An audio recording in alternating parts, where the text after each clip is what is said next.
어, 일단 평화경제특구 관련해서 통일 준비 과정 그리고 통일 한국에서의 중추적인 역할을 할 수 있다라는 남북 공동체의 초석이나 교도부 역할을 충분히 할 수 있다라는 점에서 이 특별법 입법의 의의가 굉장히 높이 평가할 수 있다고 그렇게 생각을 합니다. 특구부 제정의 실질적 효과에 대해서 말씀을 드리겠습니다.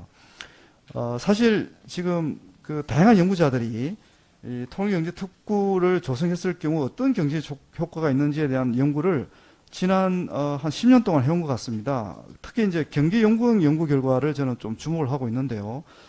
경의축 또는 경원축, 그러니까 도로철도죠. 이 축을 중심으로 남측 지역의 통일경제특구를 조성을 할 경우에 경제 효과를 추정했는데, 이 전국적으로 이 접경 지역에만 경제 효과가 나타나는 게 아니라 전국적으로 9조 원의 생산 그리고 또 7만여 명의 취업을 유발할 것이라는 이런 또 연구 결과가 나온 바 있고, 또 상당수 전문가들의 또 비슷한 그런 평가를 견인한 바가 있습니다.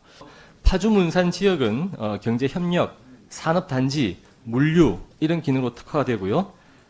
금강산이 통과하는 고성지역은 관광, 교통인프라, 그다음 관광지원단지의 역할을 가지고 그 가운데 있는 철원은 관광과 생태, 평화보전의 역할을 가집니다. 그래서 따라서 이 통일특구도 그와 같은 맥락에서 그 기능 부여가 가능하겠다는 것이고, 남북정상회담과 그 남북미 정상회동이 열린 판문점을 지역구로 둔 박정 의원입니다. 그래서 지자체에 대한 특색이 있어야 된다고 했는데 이미 신경제 지도 구상에서 환황해권 그리고 접경지역 평화권 그리고 동해의 관광권 이렇게 나눠서 지역별로 특색을 가져가고자 하는 거죠.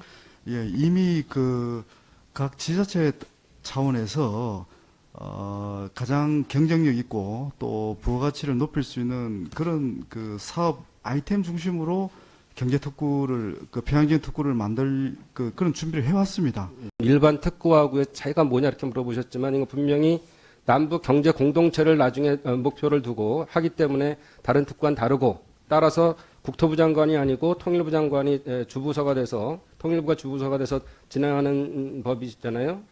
그래서 그런 것들을 좀 유념해 주셨으면 좋겠고, 이게 2000년 중반부터 시작이 돼서 지금 십수년이 흘렀거든요. 그래서 이 평양경제특구법의 취지나 의 효과에 대해서는 충분히 성숙이 될 만큼 그동안에 이제 공론화된 바가 있고요.